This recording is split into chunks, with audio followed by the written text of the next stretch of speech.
की शुरुआत इस वक्त की बड़ी खबर के साथ करेंगे। चंडीगढ़ से इस वक्त की बड़ी खबर है। प्रदेश में 282 निजी स्कूल हैं जिन पर तलवार लटकी हुई है। बिना मान्यता के ही ये जो स्कूल हैं इनको बंद कराने के निर्देश हैं। सेकेंडरी एजुकेशन डायरेक्टर ने इसको लेकर के एक पत्र लिखा है और ये पत्र सभी डीओ और डीईओ को जारी कर दिए गए हैं और ये निर्देश दिया गया है कि यह सुनिश्चित करें कि नए सेशन में इन स्कूलों में दाखिले ना हो। दरअसल पिछले शैक्षणिक सत्र में भी आदेश जारी हुए थे। एक साल के बाद भी अभी तक इस पर कोई कार्रवाई नहीं हुई है। हाईकोर्ट भी इस पर सख्त कार्रवाई के आदेश दे चुका है। तो बिना मान्यता के चलाए जा रहे स्कूलों पर अब तलवार लटकी हुई है और सभी डीओ और डीईओ दोनों को ये पत्र जारी किए गए हैं और इसमें यह सुनिश्चित करने के लिए कहा गया है कि अब इस नए सेशन में एक भी एडमिशन इन स्कूलों में नहीं होने चाहिए। हालांकि पिछले साल भी इसी तरीके का एक पत्र जारी हुआ था और अब इस बार फिर से ऐसे स्कूलों पर कार्रवाई के लिए ये पत्र लिखा गया है। स्कूलों में एडमिशन ना हो ये सुनिश्चित करें सभी डीओ और डीईओ और हाईकोर्ट भी इस पर सख्त कार्रवाई के आदेश दे चुका है। तो ये बड़ी खबर आप तक पहुंचा रहे हैं। अब देखिए, प्रदेश के 282 निजी स्कूल हैं जिन पर तलवार लटकी है। मान्यता नहीं है इन स्कूलों के पास और इसलिए ये 282 निजी स्कूल हैं जिन पर यह तलवार है और बिना मान्यता के चल रहे जो स्कूल हैं उनको बंद कराने के निर्देश दिए गए हैं। सेकेंडरी एजुकेशन के डायरेक्टर ने एक पत्र लिखा है और यह पत्र सेकेंडरी एजुकेशन के डायरेक्टर की ओर से लिखा गया है जो कि सभी डीईओ और डीईईओ को जारी किया गया है, जिसमें निर्देशित किया गया है सुनिश्चित किया जाए कि सेशन के अंदर इन स्कूलों में दाखिले ना हों, क्योंकि पिछले शैक्षणिक सत्र में भी ऐसे ही आदेश जारी हुए थे लेकिन उसके बावजूद भी दाखिले हो गए थे और अब एक साल के बाद अभी तक इन 282 स्कूलों पर कोई कार्रवाई नहीं हुई है, जबकि हाईकोर्ट खुद इस पर सख्त कार्रवाई के निर्देश दे चुका है। तो प्रदेश के 282 ये निजी स्कूल हैं जिन पर तलवार लटकी हुई है और अब प्रश्न ये है कि ये स्कूल कब बंद होंगे, क्योंकि बिना मान्यता के चल रहे स्कूल ये बच्चों के भी भविष्य के साथ एक बड़ा खिलवाड़ है। सेकेंडरी एजुकेशन के डायरेक्टर की ओर से एक बार फिर से पत्र जारी हुए हैं जो कि डीओ और डीईओ दोनों को जारी किए गए हैं। निर्देश दिया गया है कि सुनिश्चित किया जाए कि जो नया सत्र है उसमें एडमिशन इन स्कूलों में एक भी बच्चे के ना हो। हालांकि पिछले साल भी इसी तरीके के निर्देश दिए गए थे और पिछले शैक्षणिक सत्र में भी ऐसे ही आदेश थे और इस बार अब ये जो आदेश हैं वो जारी किए गए हैं और एक साल के बाद भी अभी तक इस पर कोई कार्रवाई नहीं की गई है। साक्षी हमारे साथ जुड़ रही हैं जानकारी के साथ। साक्षी का रुख कर लेते हैं। साक्षी, 282 निजी स्कूल जिन पर अब तलवार लटकी हुई है, हालांकि पिछले शैक्षणिक सत्र में भी हम लोगों ने देखा कि ऐसे ही आदेश जारी हुए थे, अब फिर से इसी तरह के आदेश जारी किए गए हैं। सवाल यह है कि ये जो 282 स्कूल हैं जिनके पास मान्यता नहीं है, कैसे इस पर कठोर कार्रवाई हो पाएगी?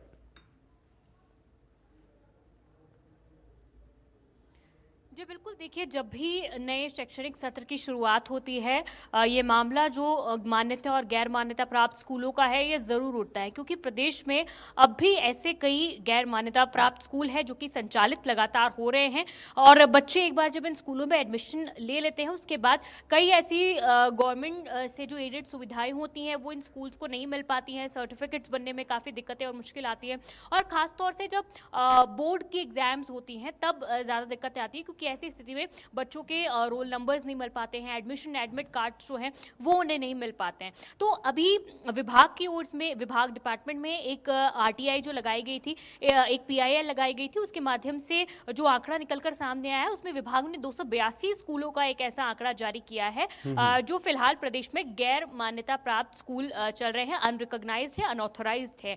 और ऐसे स्कूलों पर डायरेक्टरेट ऑफ स्कूल एजुकेशन है, शिक्षा निदेशालय है, उन्होंने हाल ही में एक लेटर भी जारी करके सभी प्रदेश के जो डीईओज है, डिस्ट्रिक्ट एजुकेशन ऑफिसर्स को जारी किया एक लेटर। उसमें साफ तौर पर यह कह दिया है कि आपके डिस्ट्रिक्ट के जितने भी गैर मान्यता प्राप्त स्कूल हैं उनकी एक सूची तैयार की जाए और उस सूची को 2 न्यूज़पेपर्स में, एक इंग्लिश न्यूज़पेपर में, एक हिंदी न्यूज़पेपर में पब्लिश करवाया जाए, ताकि पेरेंट्स को, अभिभावकों को ये पता चल सके कि ये स्कूल्स गैर मान्यता प्राप्त हैं और इन स्कूलों में वो अपने बच्चों का एडमिशन न करवाएं। क्योंकि लगातार पिछले सत्र में भी हमने देखा था कि ऐसे गैर मान्यता प्राप्त स्कूलों में बच्चे जो है वो पढ़ रहे थे जबकि सरकार ने उन्हें रिकॉग्निशन नहीं दी थी और उसके बाद जो बिल्कुल, लेकिन साक्षी, चूंकि पिछले साल भी ये कवायद हम लोगों ने देखा और उस वक्त भी हम लोगों ने देखा कि कई सारे प्रश्न उठे थे और इस बार फिर से वही आदेश जारी करने पड़े हैं।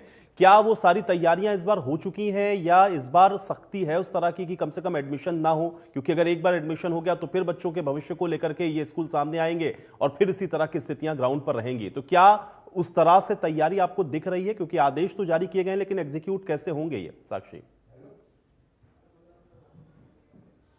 जी देखिए, ये एक बहुत बड़ा सवाल है क्योंकि शिक्षा निदेशालय ने तो ये जो लेटर है डीईओज़ को जारी कर दिया, लेकिन प्रदेश भर में जो डीईओज़ है वो कहीं न कहीं ये जो ऑर्डर्स हैं, ये जो उन्हें कार्य दिया गया था, इस पर खरे नहीं उतर पा रहे हैं। क्योंकि लगातार कई बार जो डायरेक्टरेट ऑफ स्कूल एजुकेशन है उसकी तरफ से निर्देश जारी किए जा चुके हैं, लेकिन सभी जो डीईओज़ हैं वो इन निर्देशों की पालना करते हुए नज़र नहीं आ रहे हैं। क्योंकि अब तक भी कोई ऐसी सूची जो है वो जारी नहीं हुई है कि कौन-कौन से किस डिस्ट्रिक्ट में ऐसे स्कूल्स हैं जो कि गैर मान्यता प्राप्त है, और न ही अब तक किसी भी न्यूज़पेपर में इस तरह का कोई एडवर्टाइजमेंट निकला है जिससे कि अभिभावकों को सहूलियत हो सके, उन तक ये जानकारी पहुंच सके कि ये स्कूल्स जो है अनरिकॉग्नाइज्ड हैं या फिर इन्हें मान्यता प्राप्त नहीं हुई है, रिकॉग्नाइज नहीं है।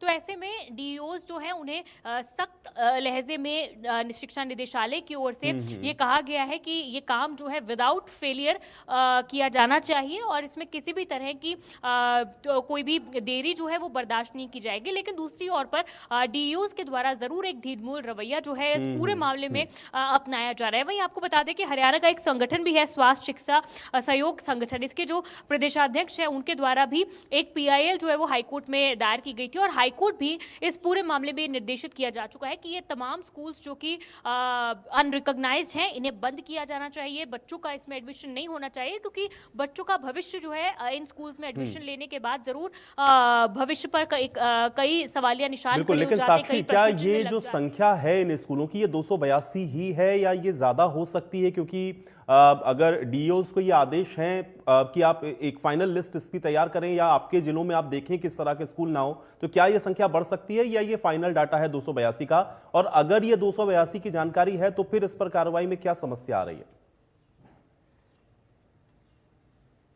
जी बिल्कुल, देखिए मैं आपको वही बात बता रही थी जो मैं आपको एक संगठन बता रही थी कि एक स्वास्थ्य शिक्षा सहयोग संगठन है हरियाणा में जो इस तरह की चीज़ों को लेकर जो है काफ़ी एक्टिव रहते हैं। उन्होंने हाईकोर्ट में एक पीआईएल भी लगाई थी और उनके अध्यक्ष से भी आज हमारी बातचीत हुई थी, तो उन्होंने यही कहा है कि सरकार ने तो ये 282 अनरिकॉग्नाइज्ड स्कूल्स होने का आंकड़ा जारी किया है, लेकिन उन्होंने कहा है कि असल में जो स्कूल संचालित हैं प्रदेश में जो कि अनरिकॉग्नाइज्ड है उनका नंबर इससे कई ज़्यादा है। हज़ारों की संख्या में ये जो स्कूल हैं अनरिकॉग्नाइज्ड जो कि संचालित हो रहे हैं, जो सरकार की निगाह से या उनकी पकड़ से अब भी बाहर है। तो ऐसे में कहीं ना कहीं सरकार भी इन नंबर्स को छुपा रही है या गुमराह कर रही है। एक बार फिर से उन्होंने कहा है कि जल्दी उनके द्वारा भी कार्रवाई बिल्कुल। की और जाने साक्षी, वाली देखना है। होगा किस पर किस तरह से जो कार्रवाई है वो आगे होती है। साक्षी, आप बने रहिए, अगली खबर पर भी आपसे बातचीत को जारी रखेंगे।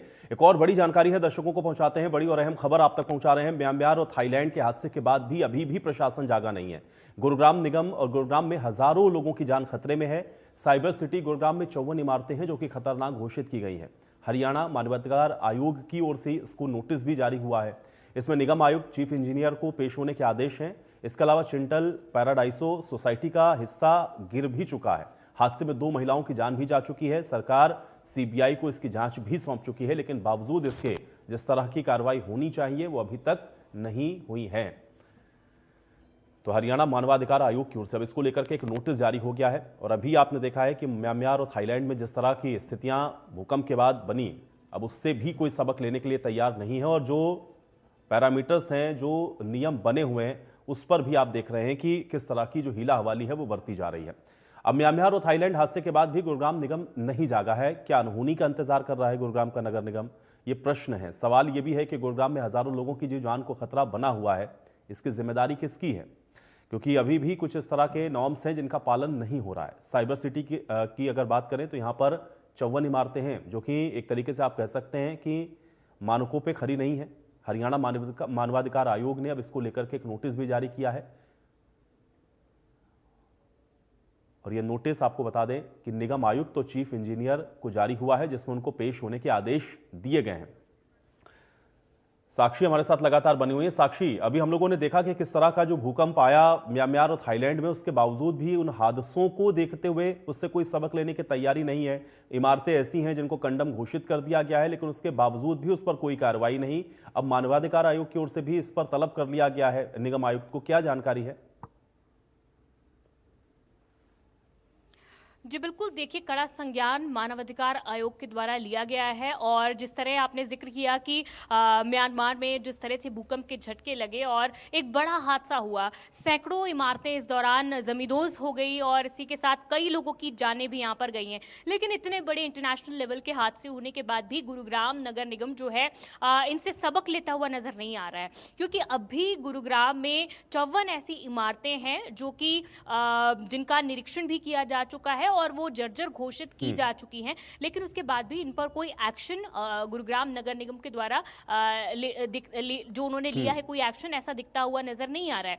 और इसीलिए मानवाधिकार आयोग ने इस पूरे मामले में कड़ा संज्ञान भी अब लिया है, एक लेटर भी जारी किया है और एक नोटिस गुरुग्राम नगर निगम को दिया है और कमिश्नर को जो है आयुक्त को आला अधिकारी को 20 मई को जो सुनवाई की डेट तय की गई है उस पर खुद पेश होने के लिए भी उन्हें कहा है और कहा है कि इस जवाब के साथ वो यहाँ पर पहुंचे कि अब तक क्यों इन 54 इमारतों को लेकर कोई ठोस कदम नहीं उठाए गए, क्यों या इनकी मरम्मत के आदेश हो या फिर यहाँ से लोगों को खाली करवाने के आदेश हो या फिर उस एरिया में वहाँ पर कोई जानमाल का नुकसान न हो, इस तरह की चीज़ों को लेकर उन्होंने क्या अब तक कड़े कदम उठाए हैं। इन पूरे जवाबों के साथ एक रिपोर्ट के साथ 20 मई को सुनवाई में खुद हाजिर होने के लिए मानवाधिकार आयोग के द्वारा कहा गया है, क्योंकि 2022 की अगर बात करें तो एक हादसा गुरुग्राम में पहले भी हुआ था जिसमें जो एक सोसाइटी में एक बिल्डिंग जो है वो गिरी थी और उसके बाद एक हिस्सा गिरने से वहाँ 2 महिलाओं की मौत भी हो गई थी और एक आदमी जो है वो गंभीर रूप से घायल भी हुआ था।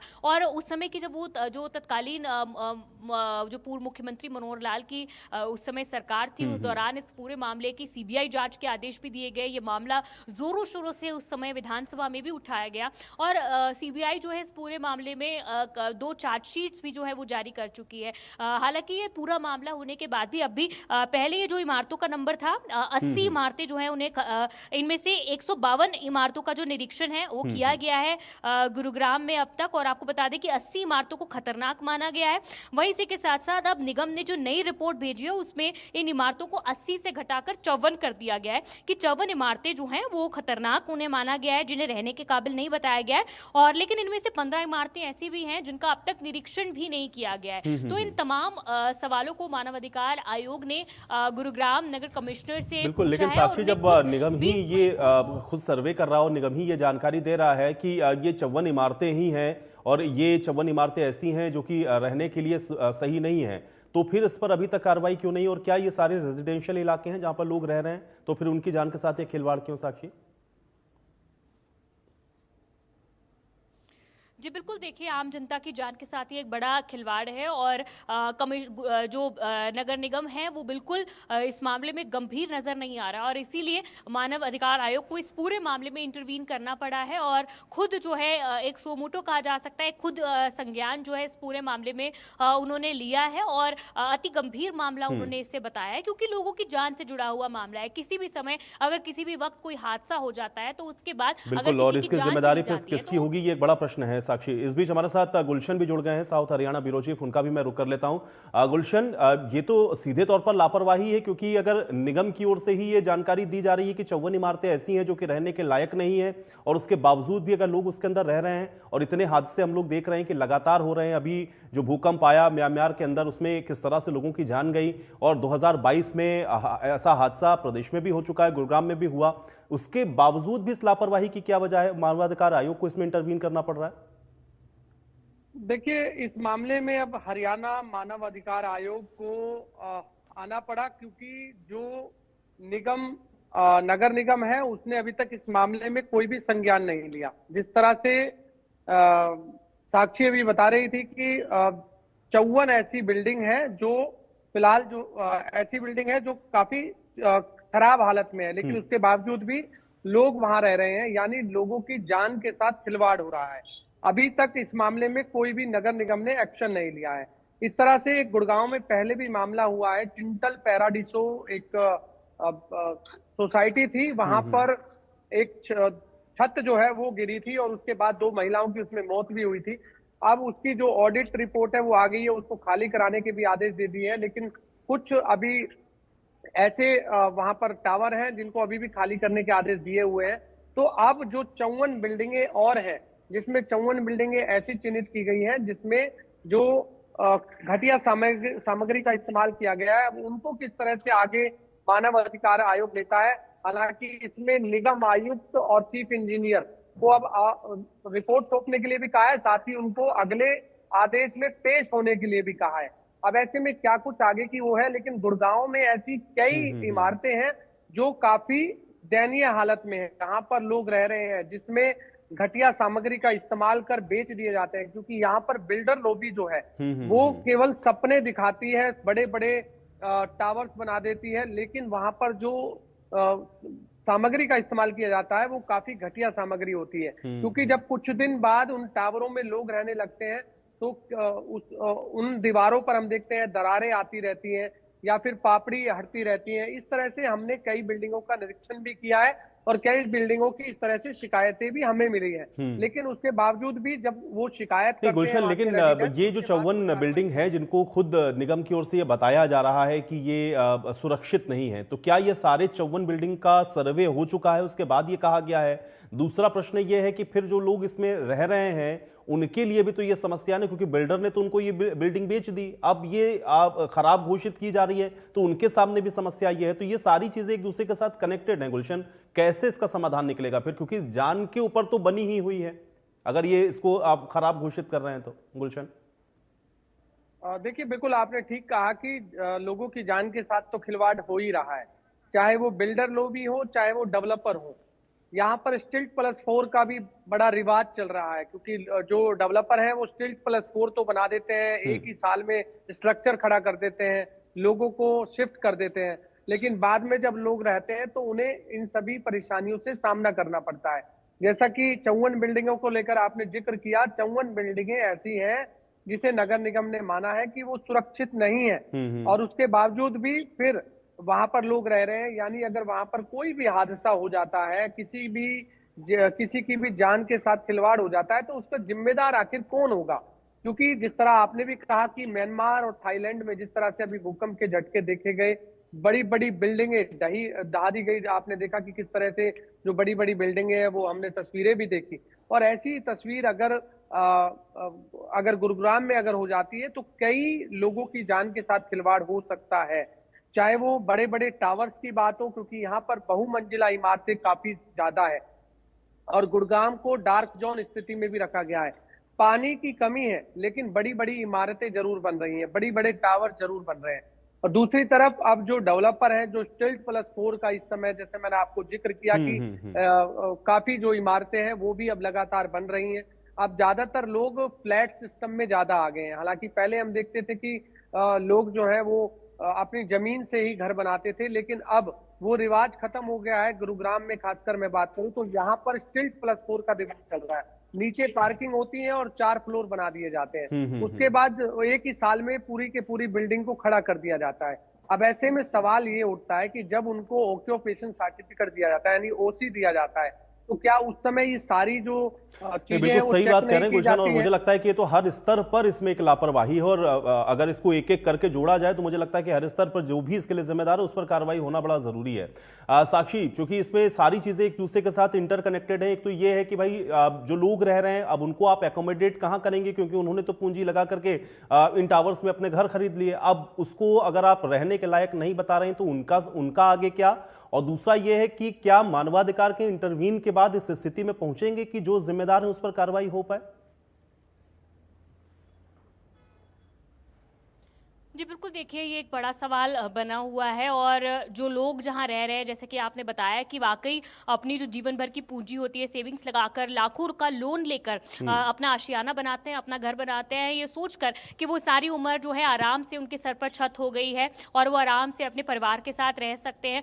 एक ये भी आश्वासन होता है अंदर ही अंदर कि अपने बच्चों के लिए उन्होंने, क्योंकि प्रॉपर्टी या कोई भी ऐसी चीज़ें होती है, जमा पूंजी जो होती है, ये पीढ़ियों दर पीढ़ी आगे ट्रांसफर होती रहती है, तो एक कहीं ना कहीं तसल्ली होती है कि भाई हमने कोई चीज़ बनाई है। लेकिन उसके बाद जब ऐसी स्थितियां सामने आ जाती हैं तो वाकई ऐसे जो मिडिल क्लास परिवार है जिनके सर पर लाखों का लोन होता है, कुछ लोग कई परिवार तो ऐसे भी हैं जिनका अब तक लोन भी पूरा खत्म नहीं हुआ है, अब तक वो अपनी किस्तें भी भर रहे हैं, लेकिन अभी उनके सामने ये सवालिया निशान खड़े हो गए हैं, वो खुद कटघरे में खड़े हो गए हैं कि आखिर वो करें तो करें क्या, जाए तो जाए कहाँ। क्योंकि न तो इस पूरे मामले को लेकर वहाँ लोकल जो अधिकारी है, नगर निगम है, वो गंभीर नजर आ रहा है, ना कोई स्टेप्स उठाए जा रहे हैं और न ही उन्हें बिल्डर्स या कोई जो डेवलपर्स है वो कोई हाथ पल्ला पकड़ा रहा है। तो ऐसे में इन लोगों के सामने संकट के काले बादल जरूर छा गए हैं कि आखिर वो करे तो क्या करे या कहाँ जाए, किसके सामने गुहार लगाए कि आखिर उनकी मदद की जाए। बहरहाल इस मामले में क्या होगा, उनकी कितनी मदद की जाएगी, क्या उन्हें कहीं और शिफ्ट किया जाएगा या जो ये बिल्डिंग जर्जर हो रही है, रहने लायक नहीं है, इनकी मरम्मत करवाई जाएगी, ये तो बात का सवाल है। क्योंकि ये सारी चीजें जो है कि नगर निगम किस एक्शन प्लान के साथ ह्यूमन राइट्स कमीशन के सामने उतरता है, ये पूरे जवाब जो है वो अपने बिल्कुल। और अब देखना ये होगा कि इस लापरवाही के बाद भी ये जो जाने हैं उनको किस तरीके से सुरक्षित कर पाते हैं। बहुत शुक्रिया साक्षी, आप जुड़े हमारे साथ। गुलशन, आपका भी बहुत शुक्रिया इस तमाम बातचीत और जानकारी के लिए। और अब अगली खबर का रुख कर लेते हैं। प्रदेश में बिजली की नई दरें लागू कर दी गई हैं। रात 12 बजे से ये नई दरें लागू हो चुकी हैं, जिसमें 20 से 40 पैसे